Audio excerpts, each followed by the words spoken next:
ดีค่ะ วันนี้พวกเราจะมารีวิวลิปแบนด์สาสีกันนะครับ ซึ่งลิปแบนด์สัดสีที่เราจะนำมาในวันนี้นะคะ มีทั้งหมด 3 สีค่ะ สีแรกนะคะจะเป็นสี09ลิ้นจี่ค่ะ สีต่อไปนะคะเบอร์ 10ลิลลี่พิลลี่ค่ะ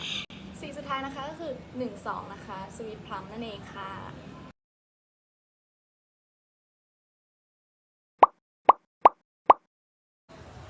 สำหรับ 409 นะคะเหมาะกับคนที่แต่งลุค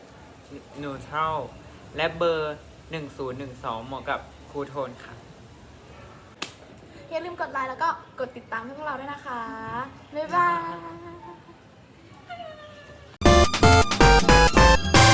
ครับ ซึ่ง อ่อยปึ้ง ลืมอ่ะ